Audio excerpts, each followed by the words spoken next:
अगर आप भी उन मासूम लोगों में से हैं जिन्हें यह लग रहा था कि साउथ अफ्रीका जो अपने भारी भरकम मिडिल ऑर्डर के साथ आई है, बीते कुछ मैचेस में हर टीम को 100-100, 150, 200 रन से हराकर पहुंची है, वो नीदरलैंड जैसी मामूली टीम को ऐसे ऐसे ऐसे रैप कर देगी, तो बाबू आप बहुत मासूम हैं और आप ये भूल गए थे कि ये वही साउथ अफ्रीका है जो हर सीजन में टॉप पर जाती है और फिर चोक कर जाती है। और इसी वजह से 1992 से लेकर 2023 तक इकलौती टीम है जिसे नाम मिला है चोकर।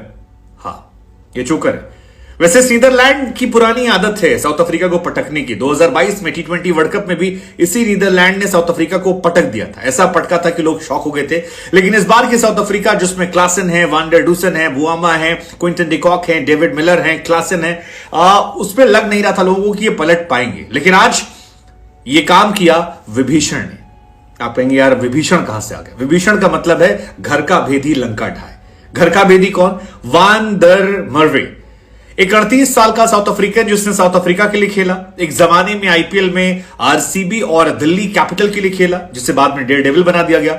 लेकिन वो 38 साल का खिलाड़ी जब नीदरलैंड में शिफ्ट हो गया तो आज उसने डबल पंच दिया। पहले बैट से 19 गेंद तो 29 रन, और उसका असर यह रहा कि एडवर्ड के साथ एक पार्टनरशिप हुई और उस पार्टनरशिप के चलते जो नीदरलैंड 160-170 पर सिमट रही थी वो 200 के पार पहुंच गई और वहीं से लग गया था कि शायद 43 ओवर में 200। और उसके बाद 38 साल के खिलाड़ी ने डबल डेंट मारा। एक शुरुआत पे मारा कैप्टन बुआमा को। कहते हैं कि अगर कैप्टन को हिट कर दो तो नीचे वाले अपने आप थोड़े थोड़े कमजोर हो जाते हैं। और दूसरा डेंट जो मारा वो मारा वैन डर डूसन को। वैन डर मर्वे ने वैन डर डूसन को आउट कर दिया। और उसके बाद ये टीम जो है ये कमाल का चढ़ी यार, कमाल का चढ़ी। मतलब ये मैच ऐसा है जिसमें लोग बताएंगे कि यार अगर खेलना है, जीतना है तो फिर आप नीदरलैंड की तरह खेलिए।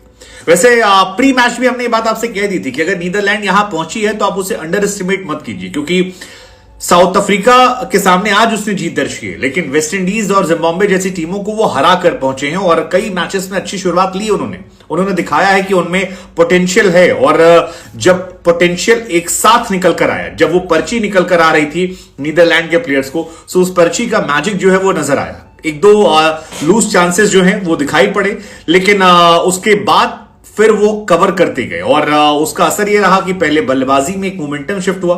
एक्चुअली मुझे लगता है वहीं से साउथ अफ्रीका के हारने की बात शुरू हो गई थी, जब आप 140 रन पर 7 विकेट होते हैं और लगता है कि मैच चला गया, और उसके बाद आप 245 तक पहुंच जाते हैं, 9 ओवर में 104 मार देते हैं। सो वहां से एक प्रेशर जो है वो रिलीज हो जाता है। वहां से आप आपको जीत की याद दिख जाती है। और कई बार जब इंसान को एक लक्ष्य दिख जाता है तो वो इंसान सारे हदों को पार कर जाता है। और मुझे लगता है वही नीदरलैंड से आज हुआ।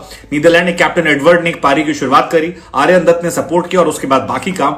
वैसे अब तक साउथ अफ्रीका को आदत हो गई होगी छोटी टीमों से हारने की। मतलब हर वर्ल्ड कप में ऐसा होता है कि वो बड़ी टीमों से तो हारते ही हारते हैं, छोटी टीम से भी हार जाते हैं। आप देखिए साल 1999 में जिम्बाब्वे के साथ उनका मैच था और वहां पर वो चोक कर गए थे, 48 रनों से साउथ अफ्रीका हारा था। फिर बांग्लादेश ने उन्हें 2007 वर्ल्ड कप में हराया था। हालांकि उस साल तो उन्होंने इंडिया को भी हराया था, लेकिन बांग्लादेश ने ही उन्हें 2019 वर्ल्ड कप में भी हराया था और तब भी वो एक ठीक ठाक टीम लग रहे थे।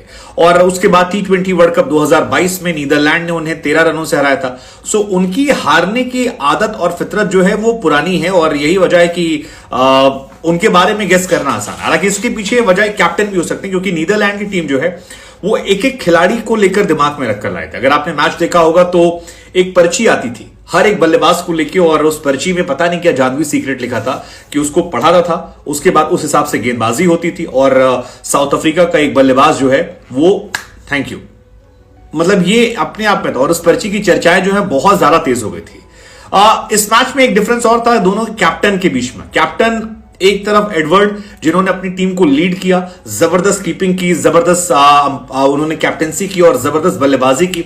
तो वहीं बुआमा जो हैं वो एक बहुत ही ऑर्डिनरी कैप्टन नजर आ रहे थे। और 8 रन श्रीलंका के खिलाफ, 35 रन ऑस्ट्रेलिया के खिलाफ और 16 रन नीदरलैंड के खिलाफ। और यही वजह है कि उनकी टीम जो है वो संघर्ष करते करते करते गायब हो गई।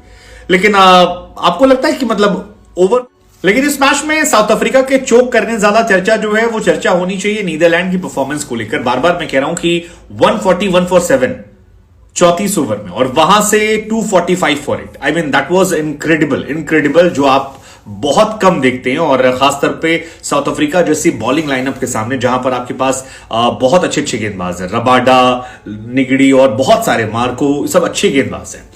लेकिन ये मैच एक्चुअली में साउथ अफ्रीका वहां पर हारना शुरू हुई थी जहां 35वें ओवर से मोमेंटम शिफ्ट होना शुरू हुआ था। बल्लेबाजी तो उन्होंने बहुत खराब की, बिल्कुल ऑर्डिनरी बल्लेबाजी थी और ऐसा लगा ही नहीं कि ये साउथ अफ्रीका है जिसको हम जानते हैं। बुआमा, सोला, डिकॉक जो है वो गायब। सबसे बड़ा डूसन 4 पे मिडिल